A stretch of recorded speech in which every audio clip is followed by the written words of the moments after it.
Let's go now to real life comparison number 7.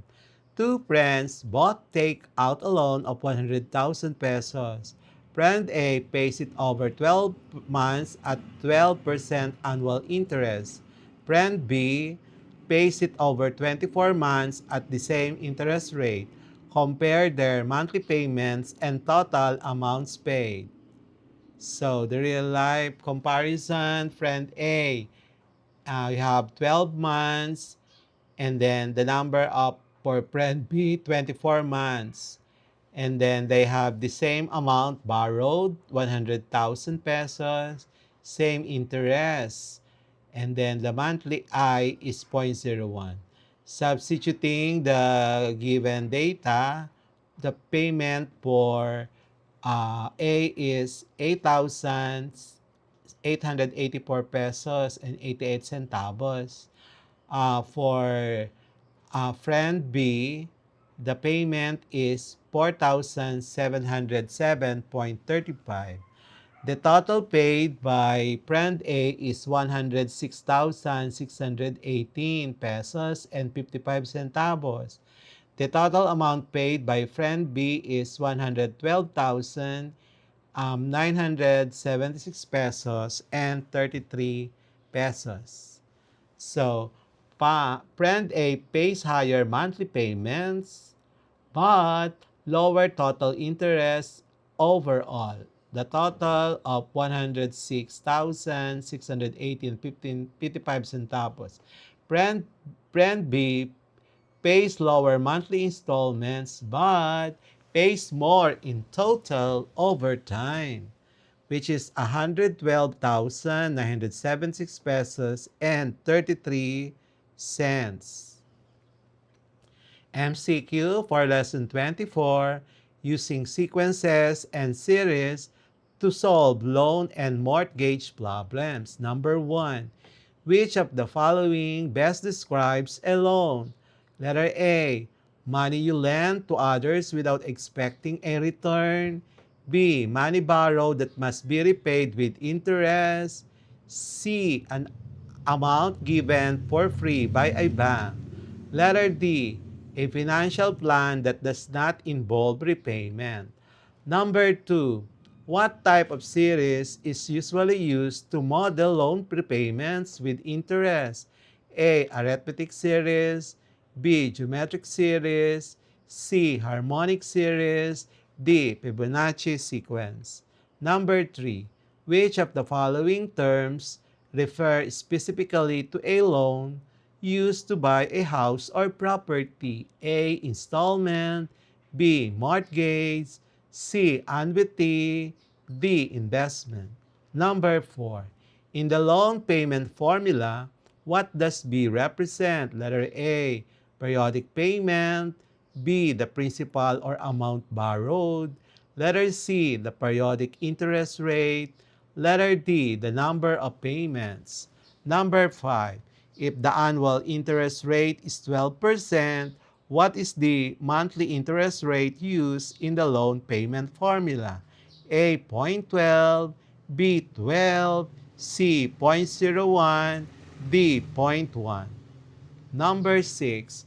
Which formula is used to find the periodic payment in loan and mortgage problems? A. Sn is equal to A times 1 minus R raised to N over 1 minus R. B. PMT is equals to P times I over 1 minus 1 plus I raised to N. And then A is equals to P times 1 plus I raised to N. Letter D. D is equals to AN minus A1 over N minus 1. Number 7. A person borrows 50,000 pesos payable in 10 months with an interest of 2% per month. What does the 2% represent in the formula? A. The number of terms. B. The principal amount. C. Periodic interest rate. D. The payment amount. Number 8. What happens to the monthly payment when the number of payments N increases, assuming the same loan amount and interest rate? Letter A, it increases. B, it decreases. C, it stays the same. D, it becomes negative. Number 9, if you want to calculate the total amount paid over the entire duration of a loan, you should A, multiply the monthly payment by the number of months. Letter B, subtract the interest rate from the principal. C, divide the principal by the number of months. D, use only the geometric series formula without interest. Number 10, why is it important for students to learn about using sequences and series in loans and mortgages? Letter A, to memorize more formulas for exams. Letter B, to understand how banks operate. Letter C, to make informed financial decisions in the future. Letter D, to avoid studying other math lessons.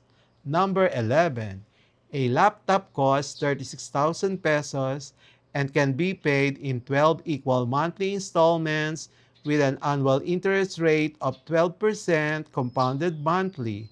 What is the monthly payment? Letter A, 3,100 pesos and 50 cents. Letter B, 3,200 pesos and 45 cents. Letter C, 3,220 pesos and 35 cents. Letter D, 3,250 pesos and 60 cents. Number 12, a person borrows 120,000 at an annual interest rate of 10% to be repaid in 24 equal monthly payments. What is the approximate monthly payment? A, 5,500 pesos and 20 cents. B, 5,650 pesos and 75 cents.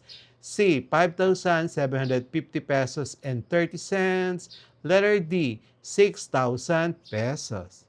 Number 13, a refrigerator worth 20,000 is payable in 10 monthly installments with 1% monthly interest. What is the monthly payment? A, 2,050 pesos and 35 cents. Letter B, 2,100 pesos and 45 cents. C, 2,150 pesos and 60 cents. Letter D, 2,200 pesos and 75 cents. Number 4, a car loan of 800,000 is payable in 36 monthly installments at 9% annual interest, compounded monthly. What is the monthly payment? A, 25,350 pesos and 40 cents.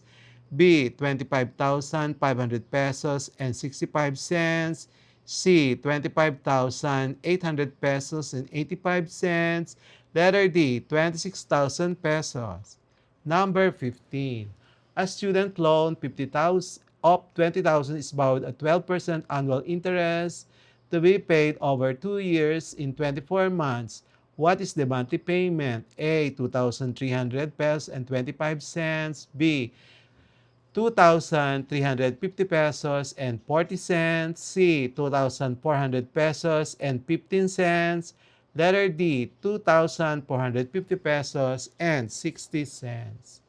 Number 16, a family borrows 1,200,000 to buy a house payable in 15 years with 12% annual interest compounded monthly. How much will they pay monthly? A, 11,500 pesos and 20 cents. B, 12,350 pesos and 45 cents. C, 12,800 pesos and 65 cents. Letter D, 13,000 pesos and 75 cents. Number 17, a motorcycle loan of 90,000 pesos is payable in 18 months at 1.5% monthly interest. What is the monthly payment? A, 5,600 pesos and 20 cents. B, 5,700 pesos and 35 cents. C, 5,800 pesos and 45 cents. D, 6,000 pesos. Number 18, a person borrows 200,000 pesos and agrees to repay it in 5 years with 10% annual interest compounded monthly. What is the monthly payment? Letter A, 4,100 pesos and 35 cents. B, 4,250 pesos and 50 cents. C, 4,350 pesos and 65 cents. D, 4,500 pesos and 75 cents. 19, a TV worth 30,000 is purchased on installment at 8% annual interest payable monthly for 24 months. What is the monthly payment? A, 1,350 pesos and 40 cents. B, 1,370 pesos and 65 cents. C, 1,390 pesos and 25 cents. D, 1,400 pesos and 50 cents. Number 20, a borrower takes $500,000 at 6% annual interest compounded monthly payable over 10 years. What is the monthly payment? A, 5,550 pesos and 30 cents.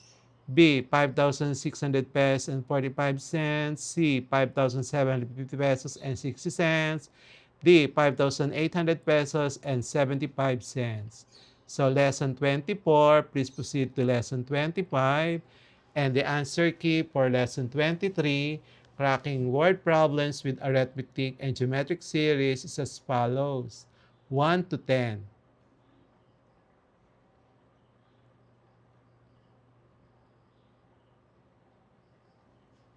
And then 11 to 20.